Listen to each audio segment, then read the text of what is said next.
today's episode, I am thrilled to introduce Chitra Soundar, a prolific children's author with over 50 books to her name. Chitra's journey is truly inspiring, starting as a computer scientist in India before transitioning into a full-time career as a storyteller. Her work beautifully reflects her heritage, spanning picture books, educational stories, and even TV scripts, including the children's TV show Nikhil and Jay on CBeebies.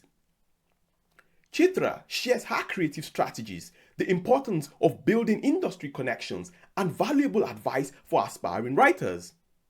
Whether you are curious about the magic behind children's media or looking for inspiration to fuel your own creative journey, this conversation is not to be missed. Welcome to Creatives Across Borders. I am Bayo, a children's book author and software engineer. I created this podcast to navigate the complexities of the children's media industry, especially in countries with thriving ecosystems like the UK and the USA, while celebrating the richness of stories shaped by multicultural influences and experiences. If this resonates with you, please like, follow, subscribe, and share. Now, let's dive into Chitra's journey. Yes, so we are live. Good to have you, Chitra. Pleasure to have you come on board on such short notice, I should say. I mean, I only just met you at the CMC or the CMC in Sheffield in July. So thank you so much for coming on board. You're welcome. Thank you for having me. It's nice to talk to somebody who's also creating, isn't it? I like conversations. And I must warn you, I talk a lot. So Oh, wow. you need to make sure that you got your answers. Yeah, and I listen a lot, so yeah, that makes it makes a perfect match, I guess. So yes, I mean, tell us about Chitra. Your background. How would you describe yourself, Chitra? Oh, I don't know whether I describe myself in any way, but I grew up in India. I was always a nerd, I think. So I read a lot. I wrote a lot, even as right from 6, 7 years old. I was always writing, scribbling, reading a lot, and I don't think I had enough to read. It was like I that was my escape in many ways. And my mom is a amateur playwright, and she used to have a group of people she used to do performances with in a local community theater, and she created a drama club for us. So we used to act in her plays, and we grew up with storytelling. We grew up in something we call a joint family.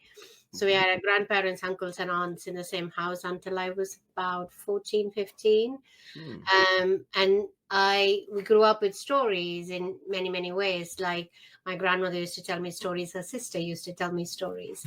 And we absorbed all of that and then read a lot as well.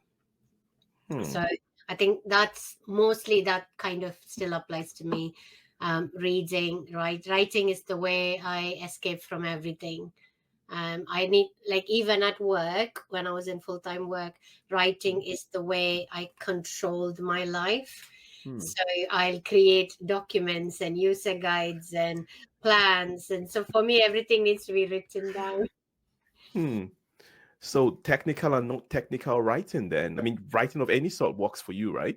Yeah, but also it is creative in many ways, because I was in were part of a team that created software for Okay. other people to use, but not in a software company. But so I need, like, one of the traditions is people don't write it down. So they expect people to remember everything and somebody to come and ask. So my way of dealing with talk to my hand was I'll write it down and then send people to the link, rather Hmm. than having to explain each time how to do something or what is it that I'm working on or whatever. So yeah, it's always useful. I journal every day, and I've Ah, been nice. journaling for years now. I used to write diaries as a kid. I burnt all of them when I left India. But yeah, I think, yeah, it's a way to empty my mind so Mm-hmm. I can have space for other things. Yeah, I mean, I can definitely relate to you on writing. I've been keeping a journal for the last 20 odd years now, and it's very it's therapeutic for me. You know, it just helps me. It also gives me a way of keeping track of my life, you know, my journey. It helps me connect the dots. And even though I don't write daily now, but every now and then I just like I can open my journal today and decide, you know what was I thinking 15 years ago, this day 15 years ago, if I wrote on that day or about that period. And it is always very inspiring for me. So I can definitely relate So to you're that. going to write a memoir at some point, Baya. Hopefully, yeah, we'll see. Yeah. So, Chitra, I mean, with over 50 published books over a 21-year period, how did you get started? You know, yeah, from that, because I'm just thinking, I'm thinking back to your first book now. How did you get started? I always wanted to write, but I did not know about publishing in that sense because in India, I think other than journalism, we didn't have writing courses when I was in university age. So I did all the usual stuff, and then I wrote for myself more poetry, and I'll once in a while write an essay. I used to love writing essays. Mm, So I used to do that, but then I moved to Singapore and I suddenly had a 5-day work week. mm, And I realized, oh, I have this time and I want to write. But the first thing that occurred to me was, what do I write? Because I want to write, but I hadn't actually zeroed in on it. So I wrote quite a lot. I wrote short stories. I wrote lots of nonfiction articles. I got published in different journals and even in Singapore newspapers and stuff like that. But then I wanted to say, okay, I can't write anything and everything. What is it that I really want to write? And then it went back to my childhood. It went back to the stories that I grew up with. And I absolutely love storytelling as an art form, as an oral storyteller. So I decided, okay, that's where I want to be. So then um, I found a publisher in Singapore who wanted me to retell folk tales, mhm, which was, I think it was a good first book to write because I wrote from a place of knowledge, because I grew up with these folk tales. I knew so many of them, and retelling them became like a way to connect with those stories. And then mhm, I published quite a few for them. After that, I did nonfiction. I did lots of other retellings. I wrote for their magazines. And then I wrote for US magazines, children's magazines, which got published. Every time something gets published, it kind mhm. of gives you a little bit more hope that you're doing something right. Because if you're not published at all for like 5 years of trying, I would probably given up and done something else. But it was like, True. no, this one story got published, so maybe I just have to try harder on the next one. And so then Mhm, I moved to the UK in 2006. I used to be a part of an organization called SCBWI, which is the Society of Children's Book Writers and Illustrators. And I used to run my group sessions in Singapore, and then I came and joined the group here, and I met my first Walker Books editor through them, through a mhm. small event that happened. And then I started writing here, and it took a long time. My first book came out, and then nothing happened after that. Like literally 7 years went by and nothing happened. And I tried and tried and tried. And then it took a while. But once you have one book out or two books out, but you also have to make a name for yourself, Mhm. only then you're going to, like, success begets success stories. So it's more, I needed to do a little bit more other than writing to for people to know me. Mm. uh, but I don't think I can finish writing all the ideas I have in my journal ever. I think I'll die leaving a lot of ideas behind. Oh, wow, you've written a lot though. I mean, 50 is a lot. But I should dial back to something because you mentioned Scooby, Society of Children's Book Writers and Illustrators, and I mean they've been a part of my journey coming into the space as a newcomer. I was introduced to Scooby by a friend, Jasmine Richards, who run who runs Story Mix Studio. Yes, and I attended the conference in 2022. I attended the conference in 2023, and it's been amazing. One thing is that it was from Scooby that I found out about the CMC, courtesy of a lady called Rebecca. So yeah, so you said you used to be a member. Are you not, when you say used to, just you still are, but no longer active or not doing No, anything with Scooby at the point? yeah, I stopped couple of years because I don't go anymore to the conferences. I always volunteer usually. So Okay. like I volunteered at the CMC, I volunteered at the SCBWI. So I ran the Singapore group. I came here, I ran the First Agents Party.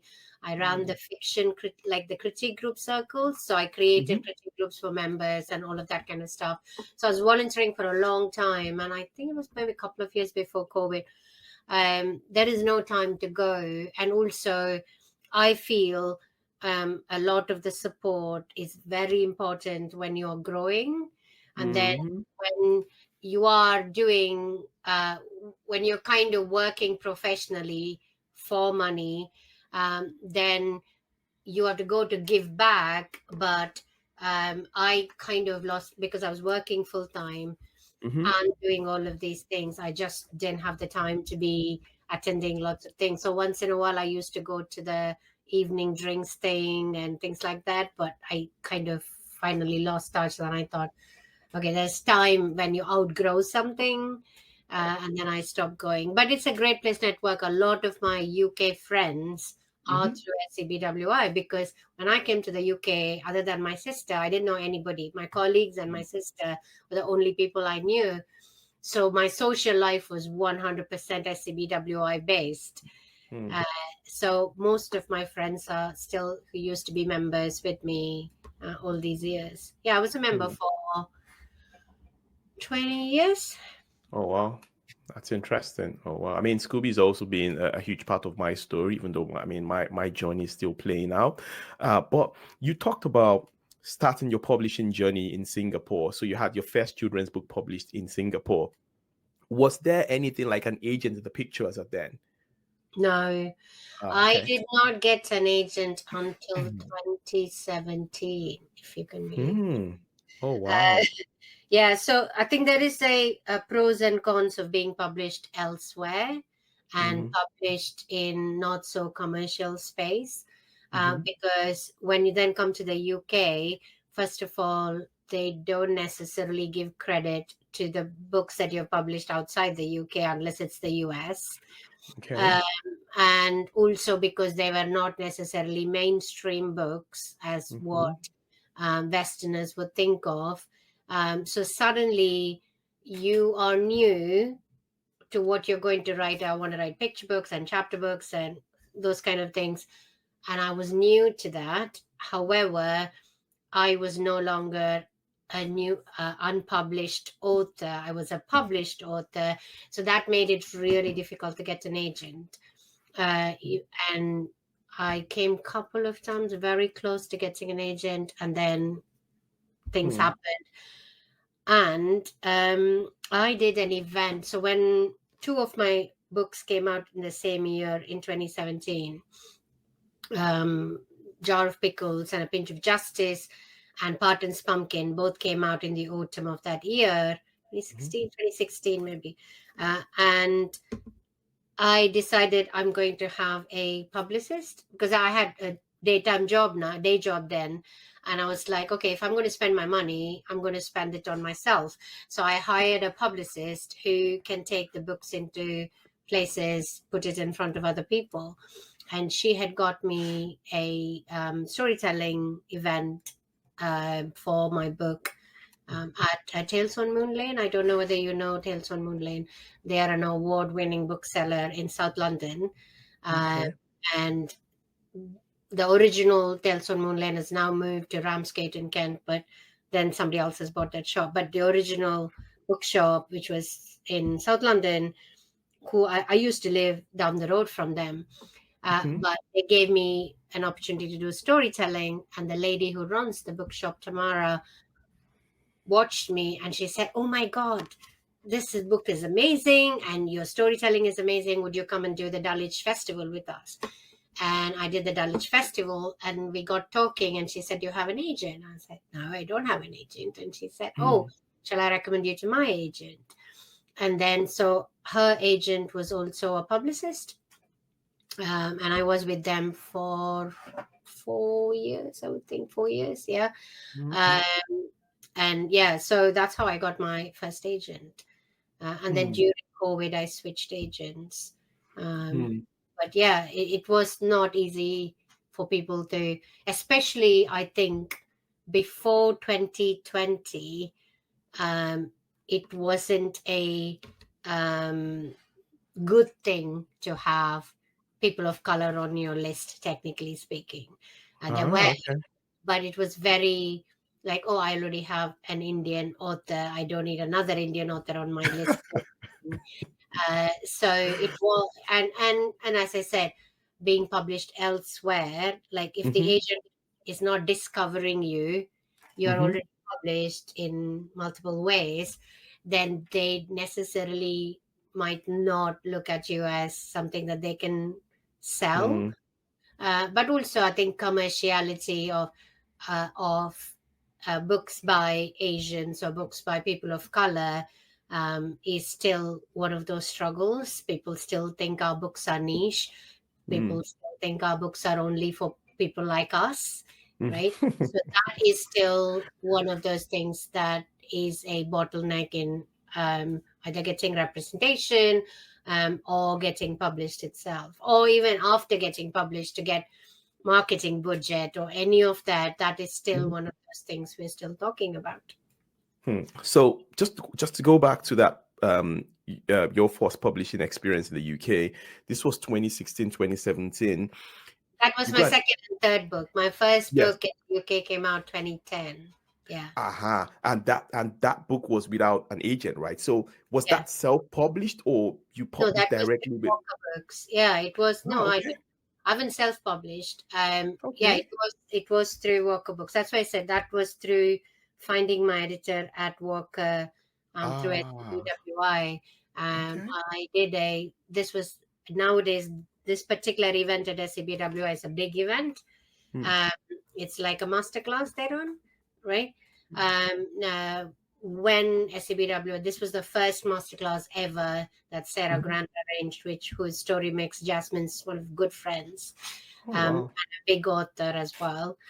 Sarah Grant ran what we now call masterclass in SCBWI, and it was in her flat. She invited 10 of us and an editor, and we chatted about writing, and the editor read some of our sample pages, and she said, "Oh, I really like the writing, not this story, but I really like the writing." And then she invited me to come into Walker Books. I completely lost my mind. I was like, "What do you mean coming to a publishing house?" So I went to meet with my editor, Mara Bergman. She just retired a couple of years ago. And the first book came through that conversation. And then the second book was a second book in that series, and then a separate picture book from Barry Books, which published Nikhil and Jay as well. Interesting. Thanks for clarifying that. One question that I also have is around your ideas. I mean, you've mentioned earlier that, or you mentioned earlier that, I mean, your ideas will definitely outlive you because, I mean, it doesn't look like there's a chance in the world that you can write stories on all the ideas that you have. So you're going to leave some of them for us, I hope. But how does it work, Chitra? How does it work with agents and publishers in the picture? With all these ideas, do you pitch the ideas to them before writing them, or do you write them and then you send out to them? How does that work now for you? It varies from project to project, and it varies whether the book is the first in a series or not as well. So if it's Okay. picture book, ideally you are writing the picture book and getting it to a really good state before you show it to your agent, and then your agent can give you notes, and based on that notes you edit again, and then they'll send it out to the publishers. Normally they would try and send it to publishers that I currently work with, who would want to see it before it goes out, because they might already be willing to take it. But there are some times when you might decide, oh, it's going wider than your existing publisher simply because of the topic. Mm-hmm. Um, in then chapter books, it again depends. You could write, what we normally do is write a proposal and write at least the first 10 pages Mm-hmm. to show. And then again, your agent could say, actually, this concept is a bit hard to understand. You might want to write the whole book before we take it outside. And in which case, we'll write the whole book. But we'll always have a proposal for 4 books. Mm-hmm. So you write book 1 and you write a short springboard for book 2, book 3, book 4, and take it as a proposal to your publisher. Both has happened for me. For example, the first book of Sona Sharma, the first book of Dollop of Ghee, the first book in the new series that are like the Ballet Besties series that's come out. All of those, the first book were fully written, and then you write the springboards for 2, 3, and 4, and then they will, if they commission a 2 book or a 4 book, then you basically then have time to write a outline for book 2. Then by then they know you can write it. Now it's more a question of getting the story right. And so one, if you're in that situation, if you're in the second book situation, then basically we'll get a outline kind of validated.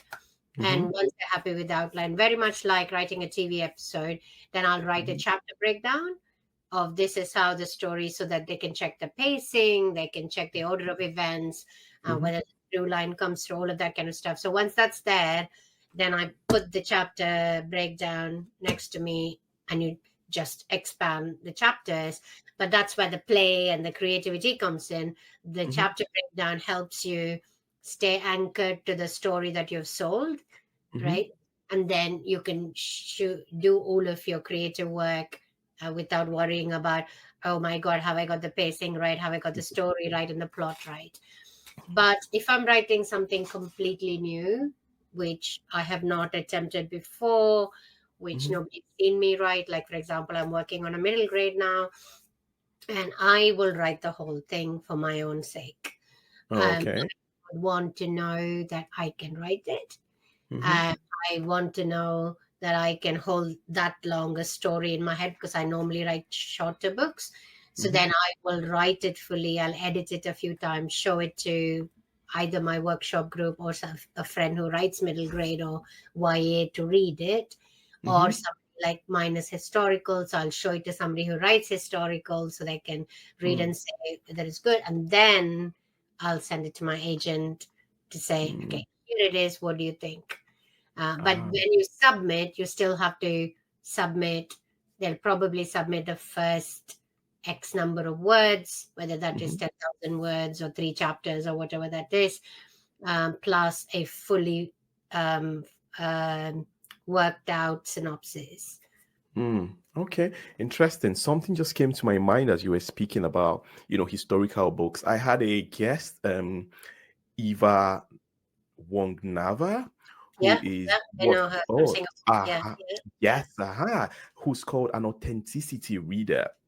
Interesting concept for me to find out about. So just thinking about these historical stories that you write, which again would have to, I mean, I'm guessing, correct me if I'm wrong, mirror, certain authentic things about your Indian background. Who does the authenticity, reading or fact checks or anything of that sort? Is that your thing to do because you're originally from that background, or do you have any other person that you run that by? that is different between UK and US. In the UK, they often rely on the author to have done the research. They Okay. might question a few facts if either they feel like Googling it themselves, or they have an editor from that culture. They might, which is why it's very important to have editors from the culture that you're writing from as well. But they will rely on you to do the checks. And then, like, for example, the book that you see behind me, Garland of Lights, is a picture book about Diwali. Very, very rare for publishers to do this. Bloomsbury did bring in a cultural a reader to read the book, right? Who technically is trained in authenticity, because they don't have to be from the same culture the book is written in, which is very interesting. I found in UK, right? Because I am from that culture. I've done the research, but the person might not be from that culture is doing, but they got the academic rigor to check it, basically. In the US, they will have somebody from the culture, and if they can find somebody from the culture with academic rigor, they like that. So in the US, they will redo all the checks again, even if the same book is getting published in the US, they'll recheck everything. And the copy editor also does to an extent, especially if they see names and words, they will either question it, they will Google it and come back and ask questions about it. But for historical, especially, I keep a log of all the articles and books I researched. I always keep that with me, so that when somebody says, are you sure this is correct, I can quote from somewhere. So I'll have all of those details. And that's important to have, because later on you will need it to explain to people or to share, but it's also great additional resource to pass to teachers who want to read up on it.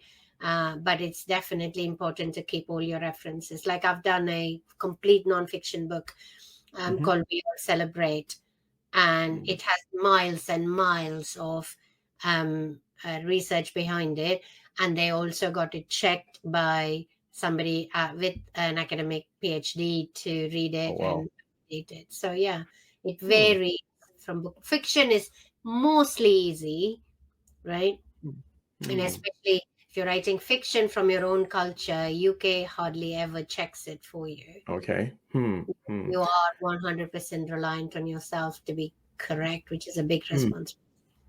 Yeah, something comes to mind also, which is again just going back to your Indian background now. I mean, if I relate that to my African background, there's certain stories that are not necessarily documented, and so if that's if I can relate that to your Indian background, your Indian roots, would there be stories that you had from your grandparents, that were passed down verbally that are not exactly written down, but perhaps you're trying to, you've done justice to by documenting some of them? Have you had that kind of experience? Is that the case also for you? Yeah, I have written, like my Prince Vera series is fully retellings or reimaginings of the original stories, folk tales. But folk tales, you can just refer to them, and if there is a story to back them up, because other people are also telling them. And nowadays, then what that happens is somebody is already documented in a book, or there is people retelling those stories in other places, that kind of gives it that value.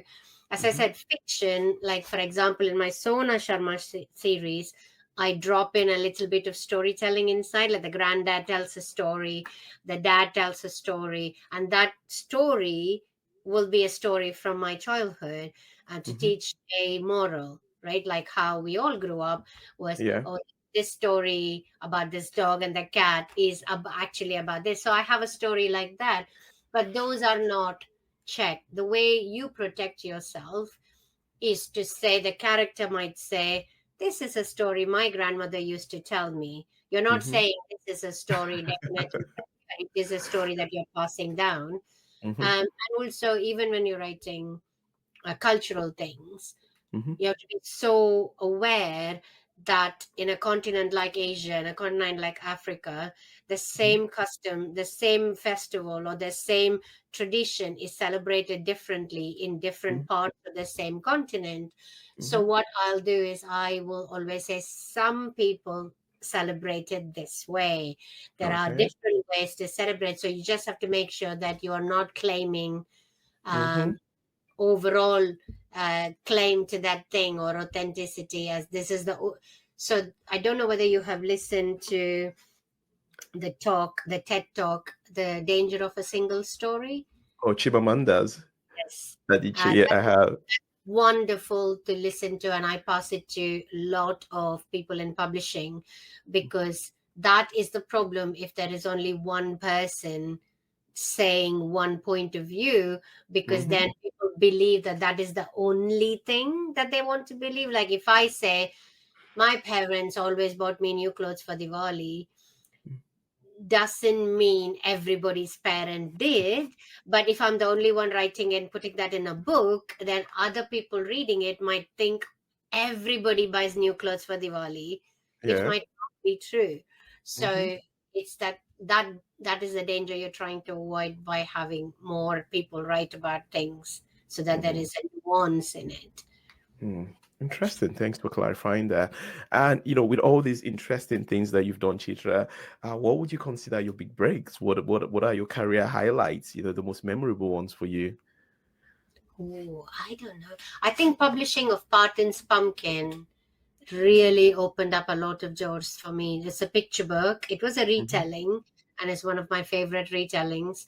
But suddenly, I was a picture book author in the UK, even though I had done five picture books outside the UK. Um, and in the US, I again getting.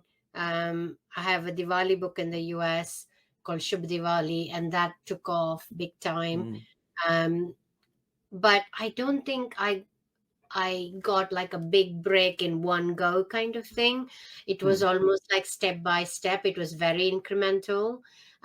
People know me now because I've done all of these books, or they know me from the Sona books, or they know me from, so different people know me for different reasons. In India, if you go, they'll always say I'm the Fama Falgu author. So people know me as a Falgu author because that's what I published in India. Mm. Yeah, so I don't think it is that. It is like individual hard work on each one of those things. So I think of myself not as a breakout author who is like super famous celebrity status, nothing like that, right? It's more like I'm a working author, right? Mm. I'm a working writer, and I have a livelihood based on my writing, and that comes from writing books for bookshops, which is the trade part of the books, and write for educational, writing for TV, writing for audio. So writing is what I do, and that's kind of, I think of myself, I there was a time when I really dreamt that I wanted to be a working author, and that's what I am today, and that's what I work towards. Mm. So yeah, if other things are all bonus. So Mm. if people know me, or children always ask in schools, "Are you a celebrity?" I'm like, "No, not really." "Are you famous?" And the teachers will all be like, "Yeah, yeah, yeah, she is." Mm. But I'm like, I don't know. Like if I walk on the street, will people know me? Probably not. Happened to me only 3 times in my entire life. Oh, Somebody wow. actually said, "Oh my God, are you Chitra Soundar?" Like, who are you? How do you know me? It's like, we've read your books. I'm like, oh, okay. Oh, So that's yeah, it's nice. very rare that Mm-hmm. happens. Yeah, but I mean, I like what you've just said. For your working author, because I mean, I think that in itself is a milestone. So this is your full time job. This is your self sustainable author. I mean, that's a dream for some of us. Which is why we still have our day jobs. While we just try to navigate our way around the industry and the career path. So yeah, I mean, that's a huge one, to be honest. One of the question I have here, I mean, I feel like you've touched on it, here and there. I mean, I have a question about the influences that you draw from your Indian background, and I can almost answer some of them. The stories you had from your parents, and your grandparents, and But yeah, is there any other thing that you'd like to share in terms of your cultural influences? I think pretty much because I grew up in India, so I'm not a first, like I wasn't born here, right? So for me, I still have strong roots. I still go back every year for three months I spend in India. So all of that keeps me anchored to that. But also for a long time, I wondered if I should write Indian stories, because I did not follow any of the rules an Indian woman, Indian girl should have Mm-hmm. followed. And I was like, oh, what right do I have to take my culture and make money out of it? And it took a long time for me to realize that writing from what I know, what I believe in, Mm-hmm. what my values are shaped from, is the authentic way to write.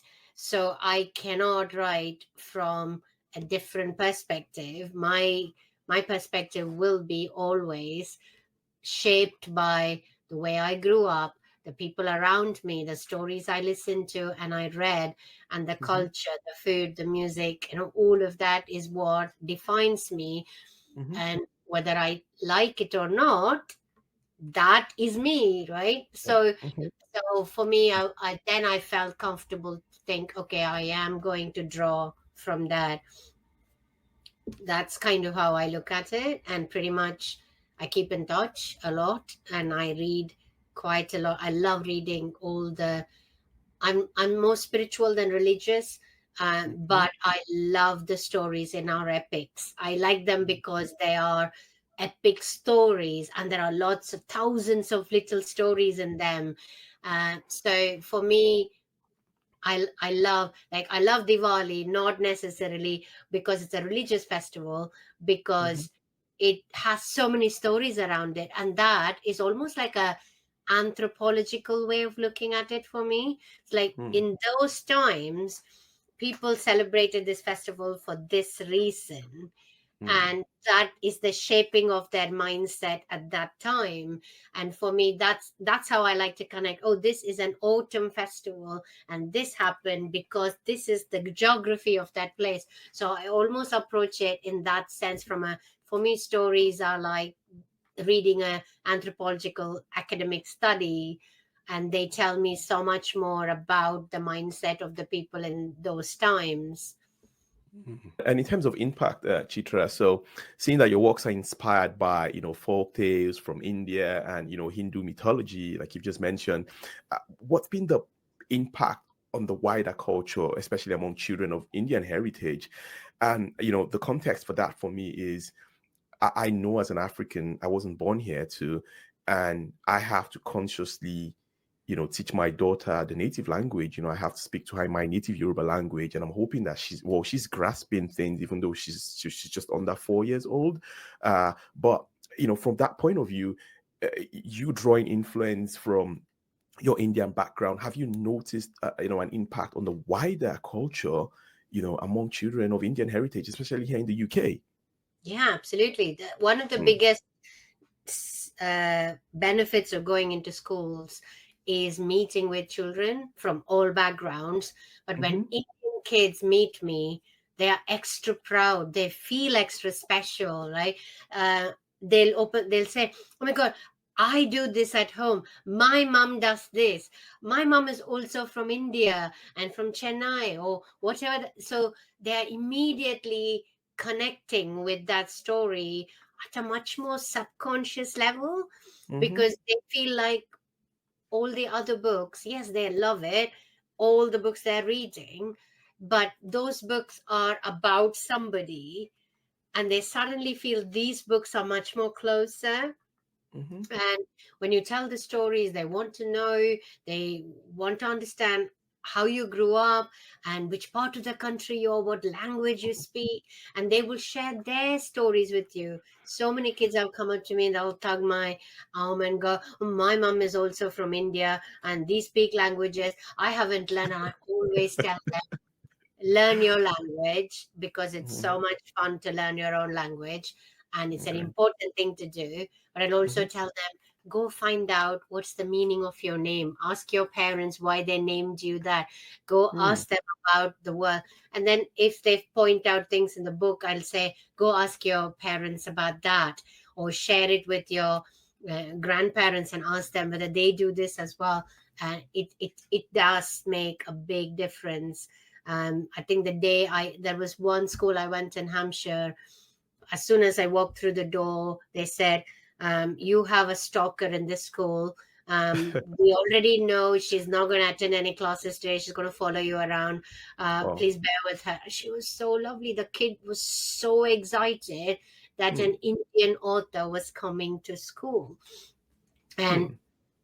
from the other side, they also suddenly feel they can do it. Oh, that's They good. can look at you and go, two reasons, right? All kids can look at you and go, oh, authors are not dead white middle class men, right? S- Suddenly, authors are real people because you're standing in front of them, right? There are kids who have asked me, have you met Roald Dahl? I'm like, how old do you think I am? I'm not that old. But I have met all these other wonderful authors.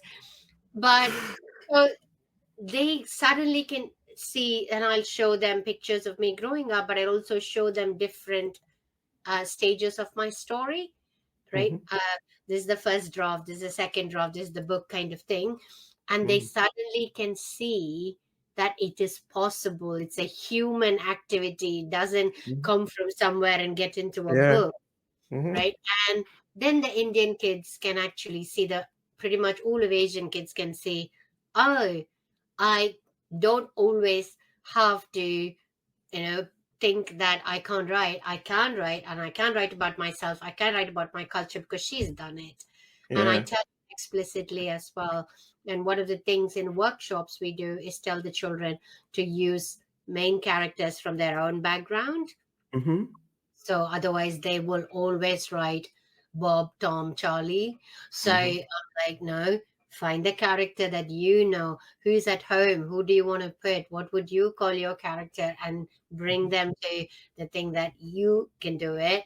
And we all can be heroes in our stories. We don't have Yeah. to be, So that is Hmm. such an important reason I do school visits. Hmm. Interesting. How about the other side, though? I mean, what's been the perception of your works from people of other backgrounds? Because again, we're living in a diverse society here in the UK. So, what's been the perception from people, from non-Indians, I should say?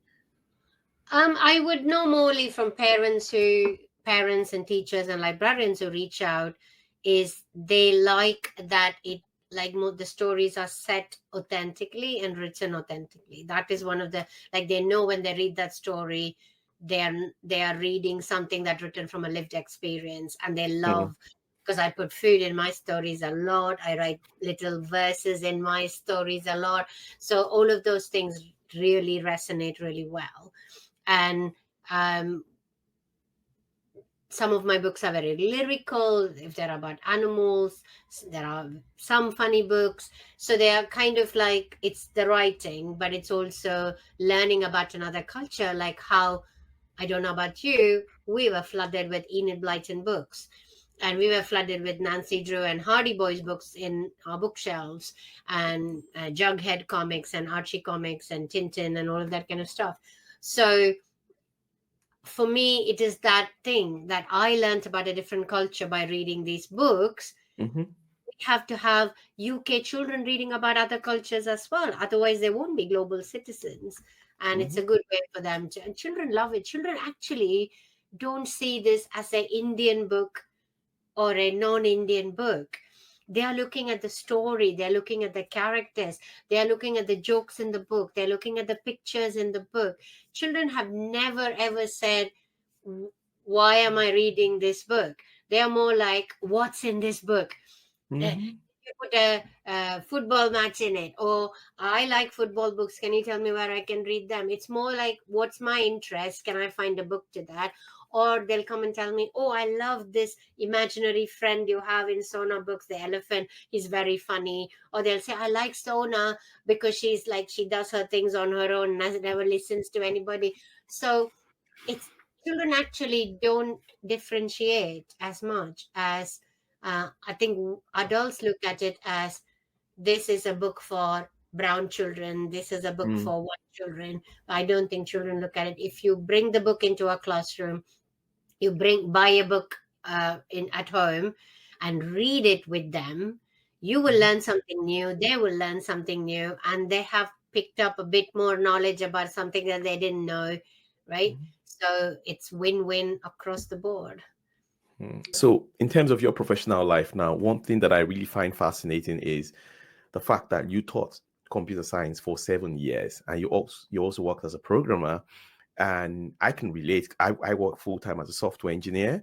So yes, just tell us about that life, as a teacher and as a programmer, before we go into the transitioning that you've had from that career, or those career paths, I should say. So yeah, tell us about your life as a teacher and I've changed programmer. careers. Yeah, I've changed careers 4 times now.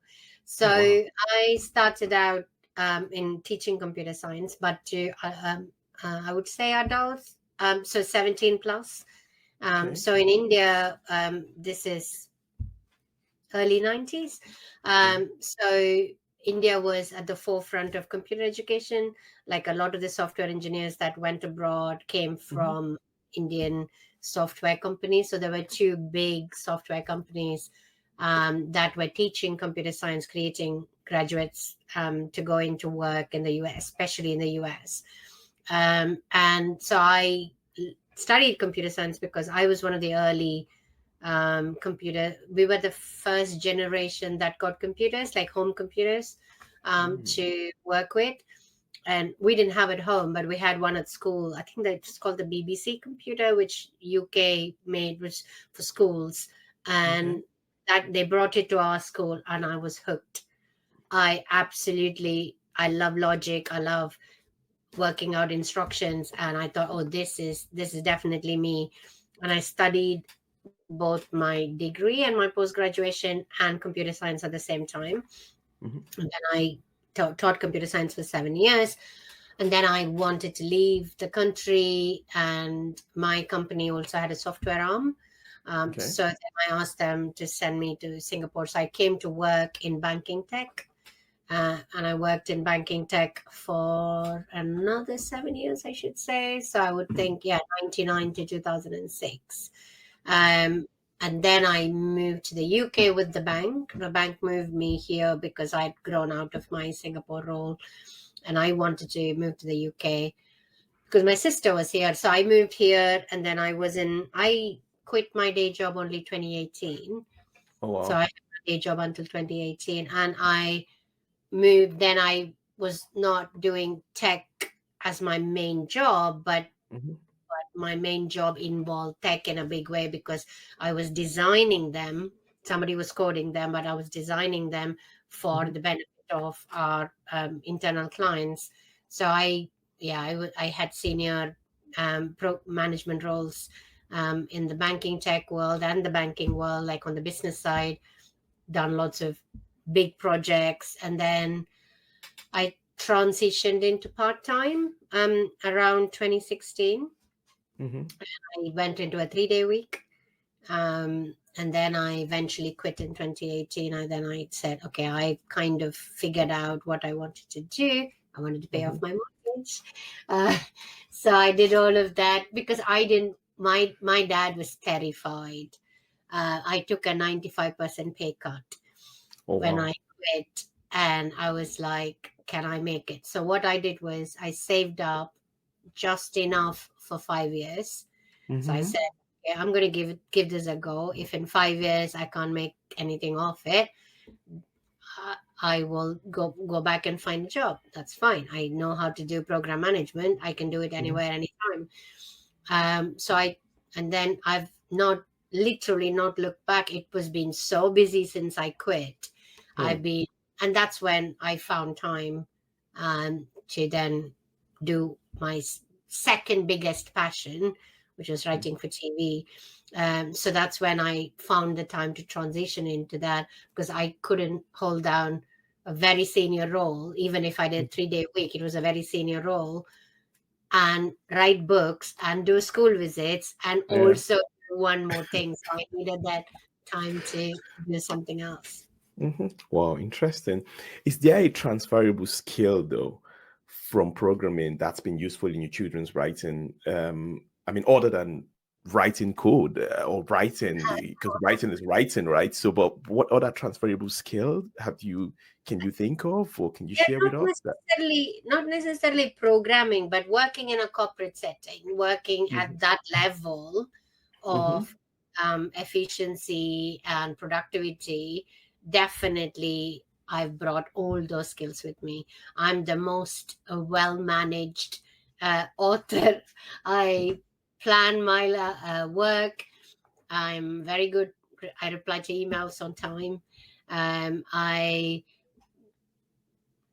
I exactly strategize how I want to do. I'm saying, okay, Wow. if I want to write a middle grade book, this is how I'm going to carve out my time. This is the time I have to do my contracted projects. This is how much time I'm going to spend on this. And I'm very disciplined about writing and working on that. And as I said, I'm a working writer, and a working writer is not saying, I will write when the mood strikes me.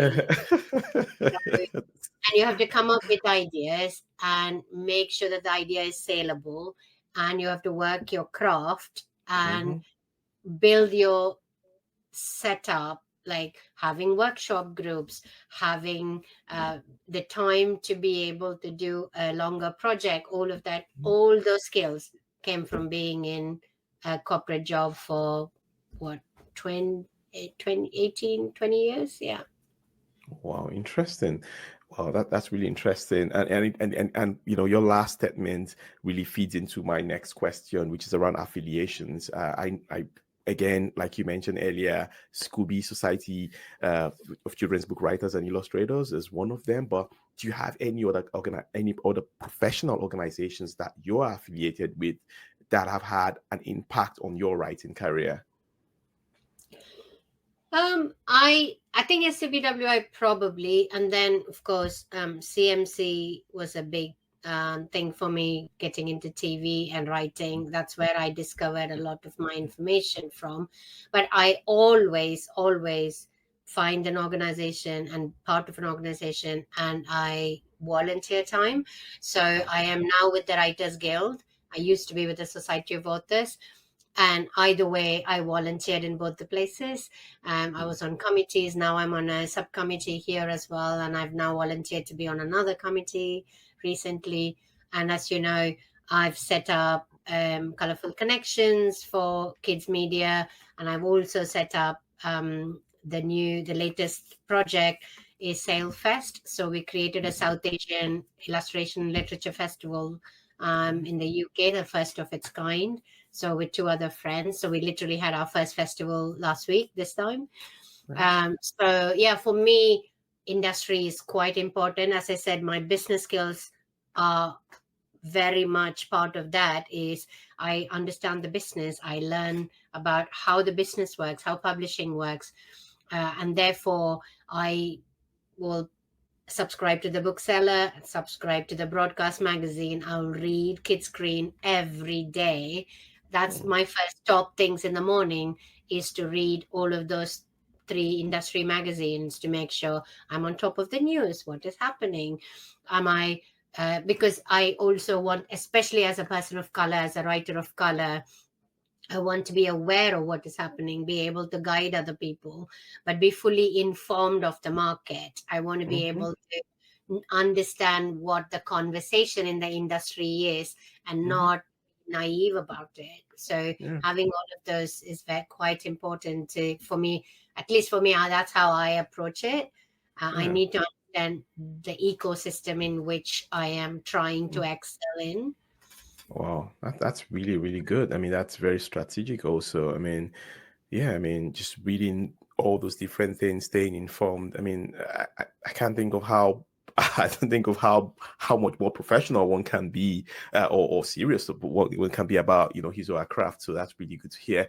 And from a business point of view, Chitra, what are your offerings? What services do you offer as a writer? How do you make money? What do you offer to people? Yeah. Um, so one is trade books, which is me writing, pitching through my agent to my publishers, right? Hmm. And then I also write educational books, which again is two-way. You can reach out through your agent to educational publishers, which I did before I had an agent. I literally just emailed HarperCollins. They have a Hmm. link, and I said, "Hey, I would like to write. I'm published. I have these many books." And they wrote back and said, "Oh yes, we know about you. We want you to write for us." But they hadn't reached out directly. So sometimes the educational publishing will also reach out through your agents because they see you more, and some of that is very helpful for your book to be in an award shortlisting, or you are active on social media. Like I've been found to write 2 educational books because the editor saw me on LinkedIn and saw me post on things. I got my first picture book in the UK because that time I was on Facebook. I'm no longer on Facebook. And I was connected to lots of publishing people. And I posted about my Indian books being published. And the editor emailed me and said, would you like to come and write for us? So that happened. So educational publishing, trade publishing is the 2 main aspects. And then now I write TV as well. So I'm trying to get jobs in TV. So other than my own show, I've written for other shows as well. I have a TV agent who tries to get me jobs in TV, right jobs. And I also do work for hire. So if people want me to develop their IP, then I will do that as well, because I've had I have developed a number of IPs that I am pitching to other people, but I also developed Nikhil and Jay to an extent before I brought it to the production company. So I have the skills of creating the original, like the pitch documents and all of that. So I do that for others as well. And the other big chunk of my income comes from school visits. So school visit, I do quite a lot, primarily because I want to be in schools. I want to work with children. I do lots of workshops with them, and I'm very good at it. And I love doing it. I love storytelling. I love workshopping with children. So that's the other big chunk of what it comes from. Yeah, but it's a portfolio career like all freelancers. Yeah. Interesting. I want to learn more or a bit more about, educational publishing. When you say educational books, are those like books on, teaching maths or English or something? What are these educational books? You could do those. You could do the maths, the activity books. Those are much harder to do because you're going to be sitting and writing fill in the blank, all of that for a long time. Now, for literacy, schools have something called banded readers. So children Okay. go from one level to another level to another level as they read through the years. And they also have, the original Peter and Jane books and the phonics books, and all of those are books where they are written by authors who necessarily won't have educational training but can Okay. write great stories. So then they will work with an educational consultant or the editor on the other side to then make sure that we are within the right things. So, for example, phonics books, they will give you that these are the 3 vowel sounds you can use. These are the 100 words you can use. Go write a story. And it's going back to your old question, that's a logic puzzle. Right? That is literally like a Sudoku. So for me, it's like, ooh, what words can I use to create what stories? And then you use the sounds. So that's one way of writing it. The phonics books are one way. And then the other way is you will write a story and then they'll peg it at a level Okay. depending on how complex it is. And that's the other level. And illustrators are also big on educational publishing. So if you want to illustrate educational publishing, that's something you can do as well. And publishers, if they keep you on their list, they'll keep sending you work because that's kind of regular work that will come in to an extent. Okay. Last 2 years, I have said a few more no to educational because I've been bogged down by other work. But it's always something I love to write. It's and also helps children learn. But also the other biggest reason I want to write educational books is educational books traditionally were very white. Mm. So the only color that came into them was folktale retellings. They did not have contemporary stories that were from other backgrounds. So people like me writing it, and lots of other, some of my friends write it, is then the stories become diverse at the school Interesting. level when they are Yeah. reading. And also then it becomes important that all children are reading diverse books, not Mm-hmm. just children from that background, because they're all reading the particular level of book and therefore they'll be reading them. Yeah.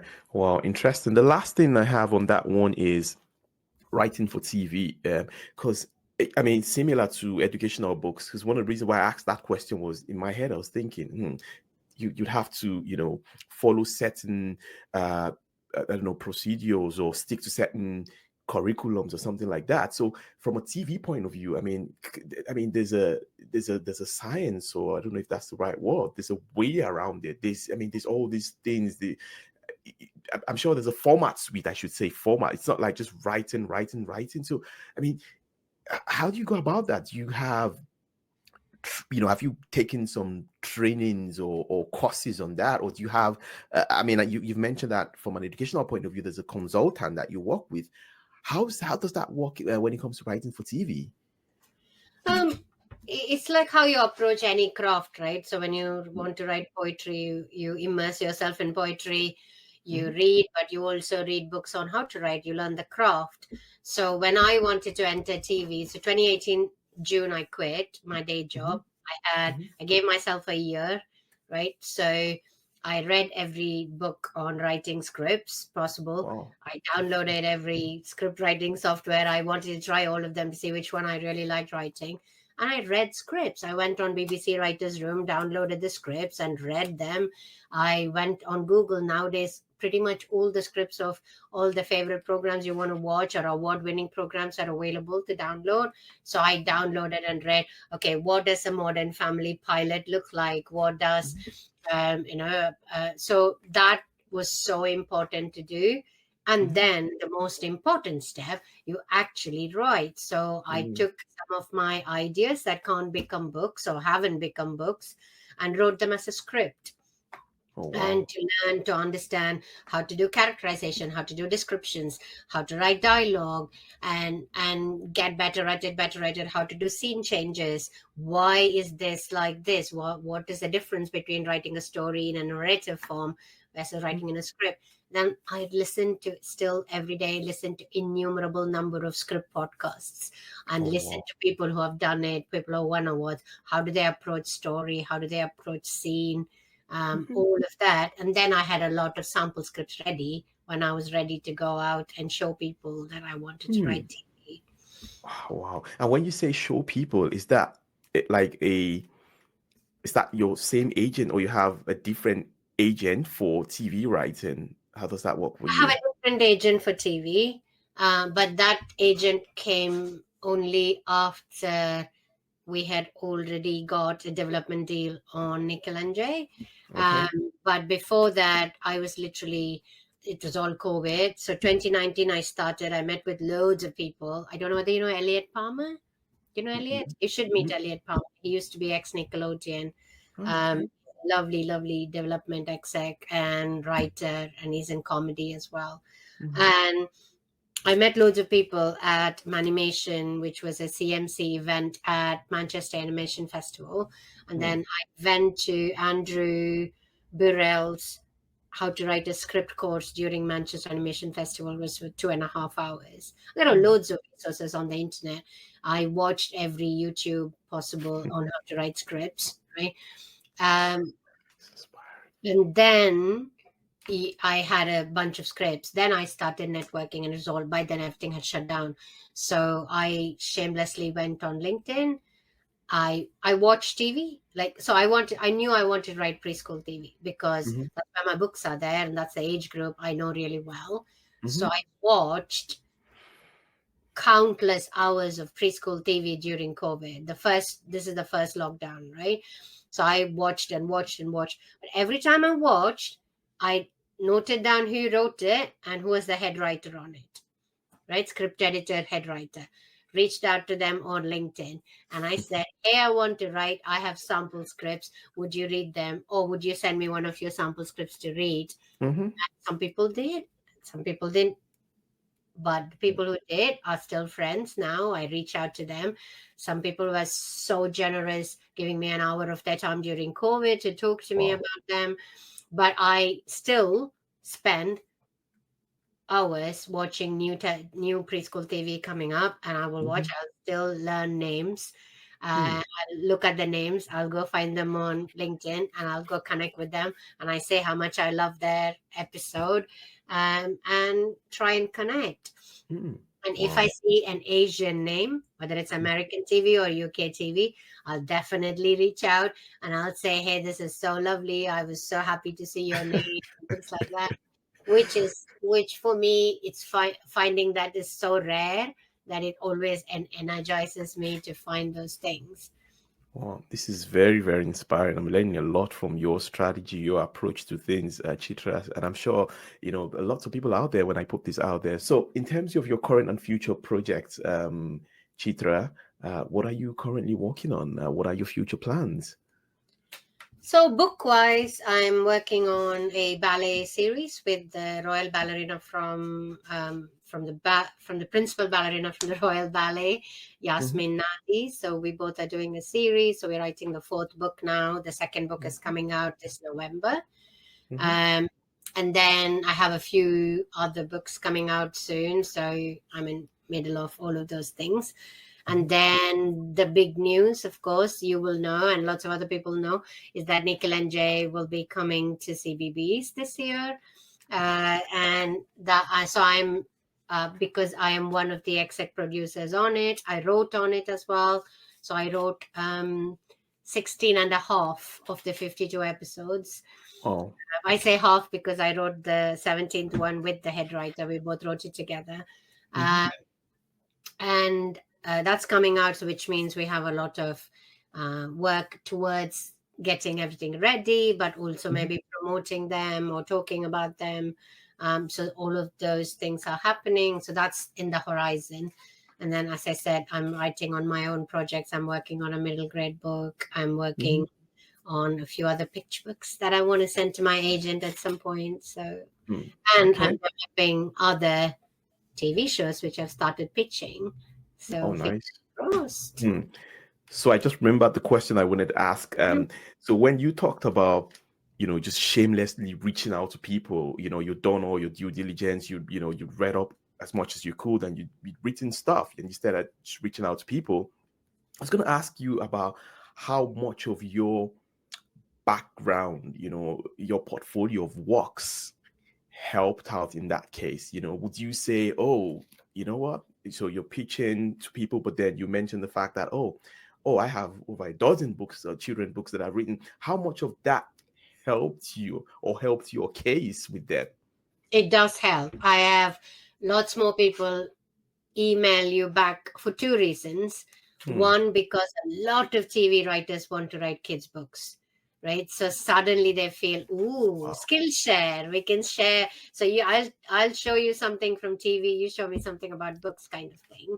Interesting. Even if they're not, it does make you more credible, that because a lot of people, and this happens to me as well, a lot of people reach out to me and say they either want to write books or they want to write TV.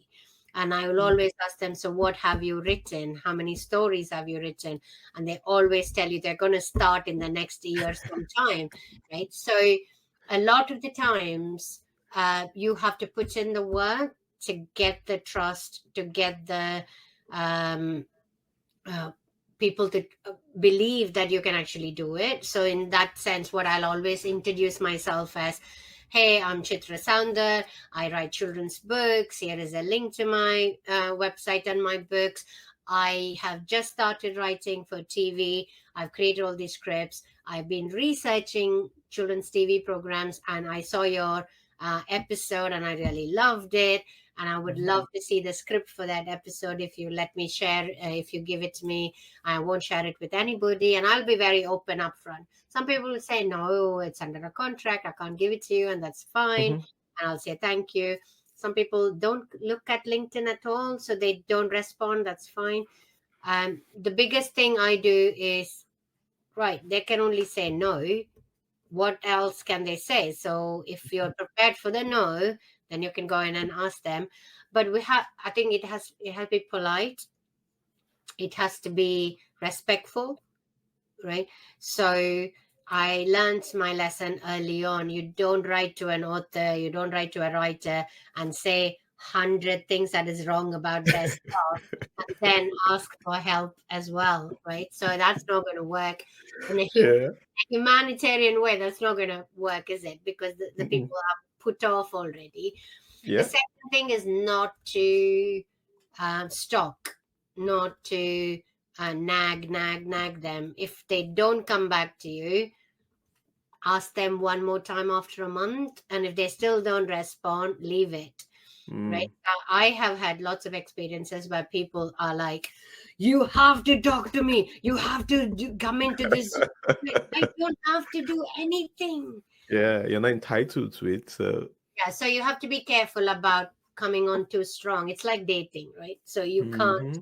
you can't be in their face, and you can't Mm-hmm. show them. You have to, even if you're crazy, don't show them you're crazy. uh, Yeah. Probably. Right? So that is. And then the third thing I'll say, which is useful to a lot of people listening, and it goes back to my strategy. I curate my LinkedIn.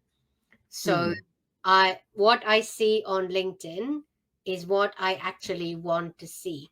So even though I might be connected to a lot of people on LinkedIn, I Mm. don't follow them. I'm connected, but I'll unfollow them. So my timeline is only filled with TV news, Ah, okay. because my LinkedIn is for TV, my Twitter is for books, my Instagram is for parents and teachers and librarians reaching out, because that's where most of them are, and for my illustrators.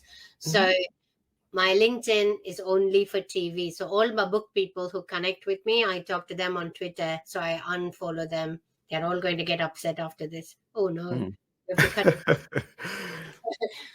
So I curate my LinkedIn very clearly Mm. so that I see all the TV news and I respond, and I congratulate people. I share good news with them. I post good news on my LinkedIn about my Mhm. books, about my TV. So you have to, social media is both a good place and a bad place, right? Mm. So you have to decide what you're taking from it and what you're putting into it. If Yeah. doom scrolling, then it's of no use to you. So you have to decide what you want to take out of it. And I find, Mhm. if I wanted only TV related stuff, then only the TV people stuff I'll listen to. Hmm. Wow, thank you very much for sharing that because I've just learned an important lesson. I mean, one of the ways that I sort of refocused myself, I should say, was, I mean, a few years ago I deleted my previous Twitter account because I thought it was too noisy, and I thought it was a distraction from the new life that I wanted to start sort of consciously creating something around. And then Facebook, I'm usually logged out. I only became active recently after a few years, after about 2 years or so of not doing anything, and it looks like I'm also going to be getting back out of there. Thank you very much for sharing that, and I think that would be useful to people. And the reason I also say that is because LinkedIn is still been has been and remains my most that's still the best platform that I use for outreach, and and I've gotten opportunities from there, and I'm still sort of leveraging and I'm still learning about it. So it's a good thing that you mentioned that. Thank you very much. And in terms of projects also, do you have any wish list of collaborations, Chitra? Anyone that you'd like to work with that I don't know. Yeah. That's very hard. Yeah, but I Mm. am collaborating, which is strange, like currently, because the TV is a collaboration thing, right? Hmm. And I am collaborating on the ballet book with the ballerina. And then I collaborated with a friend of mine. We've just pitched a book series to my agent. But I think I have to balance that out with quiet time Hmm. of my own writing, because collaboration is a different muscle. So I need to also write my own projects. Hmm. So I need to balance it out. So currently it's collaboration heavy. So I'm trying to find the time, because some of my paid for work for hire work is also collaborative because it's TV work, and Okay. therefore you have to collaborate with lots of people. but I have a wish list of illustrators I want to work with. But you never know when that will happen. You can keep recommending to your publishers, but it'll happen at some point. Yeah. But yeah, Colorful Connections is a way I kind of bring people together. And for me, doing all of those things keeps me with other people. And then I can go to my cave to write. Yeah. Colorful Connections, I mean, because I came across the email about the event coming up in November or October, and I'm excited about it already. So I'm just waiting. Next week and November. Yeah. Yes. So I'm waiting for that next email that will have the link. And I just think it's worth mentioning because I'm already finding it resourceful already as a platform, as a group on LinkedIn. I mean, because there are people out there who might be interested in becoming a member or becoming a part of the whole Colourful Connection group. So do you want to talk about Colourful Connections again and how people can become members if they choose to? Yeah. So Colourful Connections is a collective for people of color in kids, TV, film, and games. And basically everything is UK based. So we are talking about UK people of color because we are a global majority, Africa and Asia, right? So we can't have 2 billion people on it. So it's just the UK folks. And the idea is to build a network for people of color in the UK and see whether we can find different ways to help each other out. That's the first step, but also be the advocacy group, whether at Children's Media Conference or in other places like I'm talking to Screen Skills and lots of different places where we can find a way to people to acknowledge us, and we want to do a few other things. So to become a member, we just have to go to the website. It's c3muk.co, I think. I'm going to c3muk.com, right? So go to c3muk.com. There should be a link on it to register on our Google form, which is the center for registration. And then you can also come onto LinkedIn and ask to be added to our Colourful Connections group. And then we will add you to the LinkedIn group. So we're doing only those two things. We're not everywhere else because obviously it's literally just, I say we, but it's mostly me. And then Soraya helped out a little bit with the website maintenance. Like we added a lot of resources on the website, which Soraya helped me do it. And then Nandita helps out once in a while when she has time, especially during the festival itself, during the conference itself. So yeah, we want to grow. We want to do more things. We had were you at the reality chat by Faraz Osman? No. That happened in June. I hadn't. I hadn't. You only knew about Colourful Connections at the CMC. So okay. Yeah. So we have had lovely chats so far. So we'll have one in November on production, coordination, and then hopefully more next year as well. Yeah, thank you very much. I'm really looking forward to that next one. I favorited it once I saw the email. I looked her up on LinkedIn, the lady who's going to be speaking. Interesting one. Thanks. Yeah. So Chitra, work-life balance for you. What does Chitra do when she is not writing? So yes. Hard one. I'm a workaholic, but I go on walks. I cook. I read. Those are my 3 staples. And then spend time with family. My sister is not far away, so they visit, I visit. But mostly every day I'll go for a walk in the evening. Most days I don't like to go out in the rain. And then I read and I watch TV. I love watching TV. So some of it is obviously work TV, right? So you watch preschool TV, but then I also love watching crime and procedural. Okay. That's in my to-do list, to write a crime or a procedural at some point. Nice, nice, nice. And where can people find Chitra? I mean, to get more info about your works, invite you over for events, invite you over for, jobs. Where can people find you, Chitra? Website. So I have a website called chitrasoundar.com. And then on Twitter, I am C Soundar, Mm-hmm, SCSOUNDAR. And then I'm on Instagram, I'm Chitra Soundar. mm-hmm. And I'm on LinkedIn. So there should be, you literally can type Chitra Soundar on Google and you come up Yeah, I did that, and I came up with lots everywhere. of yeah, which is good. And so, tips for authors out there looking to follow in your footsteps. Yeah. And right now, when I say authors, I mean for different genres, would I be TV or because now I know a lot more than what I was initially thinking when I invited you over as a guest. The script writing for TV, educational books. Yeah, what tips do you have for them? I'll always say three things, right?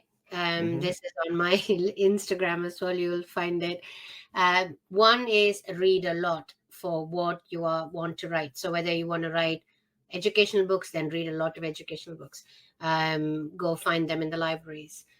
If you want to write picture books, read a lot of picture books. If you want to write scripts, read a lot of scripts. That is the first golden rule. The second one is actually writing. Sit down, make time, and write. Give yourself the permission to sit down 15 minutes every day to write.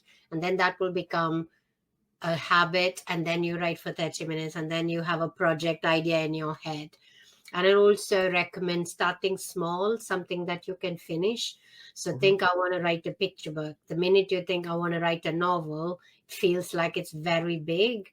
So think of, oh, I'm going to write about one character in my novel. I want to Mm-hmm. write an outline.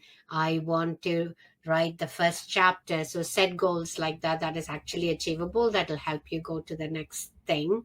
And then the Mm-hmm. third thing I'll always say is find a workshop group. Find other people who are doing the same thing as you. This is where Mm-hmm. places like SCBWI are very helpful, that you are in contact with other people who are doing the same thing, and Mm-hmm. you find your group of people that you can trust, you can share your work with on a regular basis. So I have two workshop groups. One is another friend of mine. We were originally picture book workshopping people 15 years ago, uh, Okay. through SCBWI, and then at some point we both went off to do other things and we came back again. So we workshop every month without fail, right? Hmm. And send each other one new text every month. To that means I have a deadline. That means I'm committed to somebody to send something, either a new one or a well revised piece of the previous one. And Mm-hmm. it's important also because you can't find fault with your own work. Hmm. Only somebody else can tell you.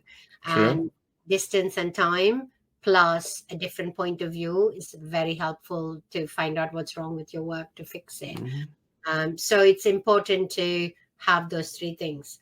But obviously, the most important thing is to write, actually, Mm-hmm. because even if you're writing a novel, you can still learn your craft by writing a short story, by writing a flash fiction piece, because you're Mm-hmm. learning the craft, you're learning sentence structure, you're learning pacing, you're learning character descriptions.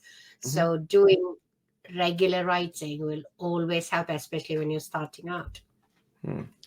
Wow, thank you very much. Very useful tips there. At the end of the day, it comes down to being actionable, actually doing the work. So, and yeah, and I think everything that you've talked about today have, had, you know, more than a few nuggets in there. Just being intentional about, the whole thing. That's one big one for me. Being intentional, shameless, reaching out to people. I'm holding that one, without letting go and taking, and I'm going to take an actionable steps to respect that. So thank you very much. Yeah, so we've come to the end of the interview, Chitra. It's been amazing talking to you. Very insightful. Also, I've loved every every piece of our conversation. So wow, thank you very much for Thank coming you on for and having sharing. me. This is so amazing to talk to somebody who understands, right? And who is in the same place of wanting to create. So thank you for Mm, having me. And mm. I'm I hope this was all useful to your listeners as well. Will be my pleasure. Thank you for listening to the end. I hope you enjoyed it. You can find all the links in the podcast description. Make sure to follow the Creatives Across Borders podcast and stay tuned for the next episode. Until then, bye.